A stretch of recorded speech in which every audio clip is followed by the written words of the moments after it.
tempo e o lugar dos atos processuais.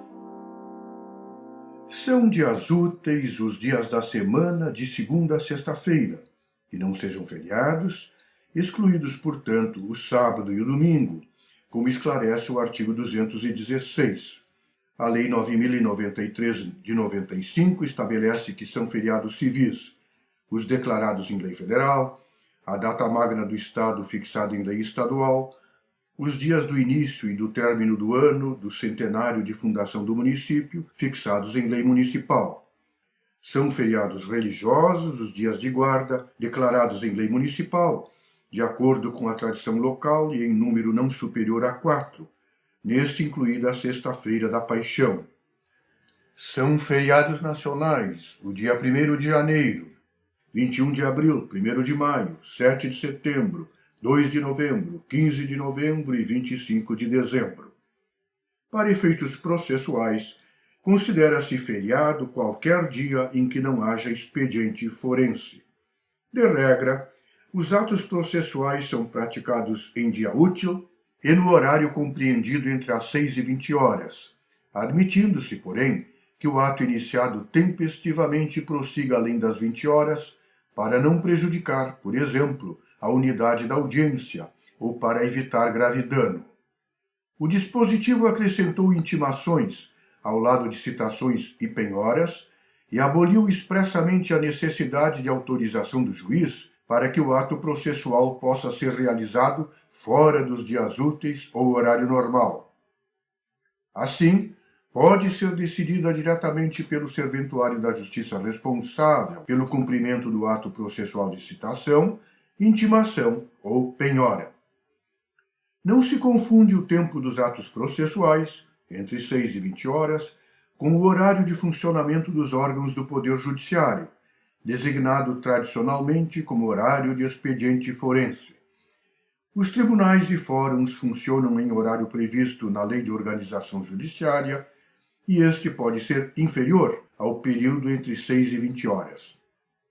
Nos juizados especiais estaduais, os atos processuais podem realizar-se em horário noturno e em qualquer dia da semana. Pode ocorrer que o expediente bancário se encerre antes do forense, impossibilitando a parte de efetuar o preparo de seu recurso no intervalo. No Superior Tribunal de Justiça, é pacífico o entendimento, no sentido da possibilidade de se efetuar o preparo no dia seguinte, ao último do prazo recursal, caso o recurso tenha sido interposto após o horário de expediente bancário, entendimento que é de ser mantido na vigência do novo Código de Processo. Citações, intimações e penhoras podem realizar-se a qualquer tempo, respeitada a casa, que, nos termos do artigo 5º, 11 da Constituição, constitui asilo inviolável do indivíduo, nela só podendo penetrar o oficial de justiça durante o dia e por determinação judicial. Não é nula, pois, a citação ou intimação feita durante as férias forenses, mas o prazo correspondente só começa a correr no primeiro dia útil subsequente ao término das férias. Casa não é apenas o lugar de residência, compreendendo, conforme jurisprudência do Supremo Tribunal Federal, também o local de trabalho do advogado, o consultório médico e o quarto de hotel em que alguém esteja hospedado, etc. Da desobediência à norma constitucional decorre a nulidade do ato. Havendo justo motivo, pode o juiz autorizar a prática de outros atos processuais em dia e hora proibidos, vedada, porém, em termos absolutos, a penetração em casa do indivíduo durante a noite. As petições devem ser entregues na sede do foro ou do tribunal durante o horário de expediente. Resta claro, portanto, que o prazo para recorrer por petição não termina à meia-noite do último dia do prazo, mas no momento em que se encerra o expediente. O escrivão não está, pois, autorizado a receber petição fora do horário de expediente. No processo eletrônico, porém, os atos processuais podem ser praticados até as 24 horas do último dia do prazo, como estabelece o artigo 213. Seu parágrafo único, ao determinar que se considere o horário vigente no juízo perante o qual é praticado o ato, leva em conta o fuso horário.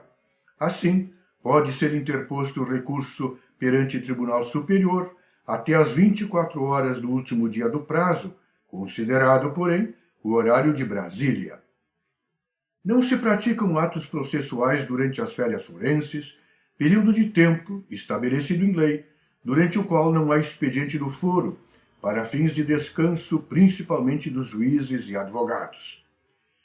Nos termos do artigo 93, 12 da Constituição, incluído pela Emenda Constitucional número 45 de 2004, são vedadas férias coletivas nos juízos, isto é, nos órgãos de primeiro grau e nos tribunais de segundo grau, devendo funcionar juízes em plantão permanente nos dias em que não haja expediente forense normal.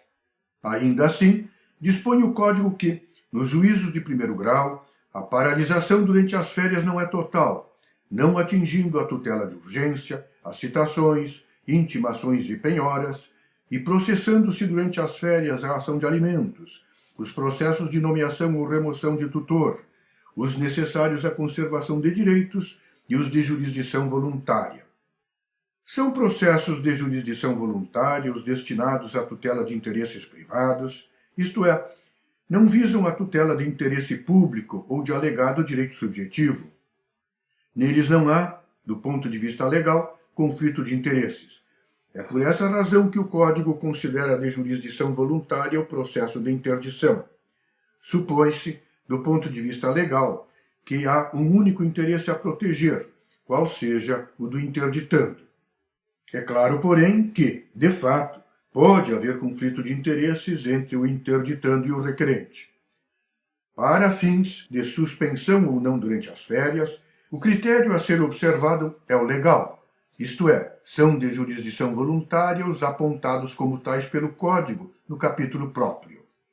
Equiparam-se às férias forenses os períodos de recesso, como na Justiça Federal de primeiro grau, os dias compreendidos entre 20 de dezembro e 6 de janeiro, inclusive, e os dias da Semana Santa, compreendidos entre a quarta-feira e o domingo de Páscoa. Quanto ao lugar dos atos processuais, estabelece o Código que, de regra, os atos processuais são praticados na sede do juízo, admitindo, porém, exceções por variados motivos. A Constituição Federal impõe aos tribunais regionais federais a instalação de justiça itinerante, com a realização de audiências e demais funções da atividade jurisdicional nos limites da respectiva jurisdição, servindo-se de equipamentos públicos e comunitários. Texto e narração de José Tessainer. Fim deste episódio e até o próximo podcast.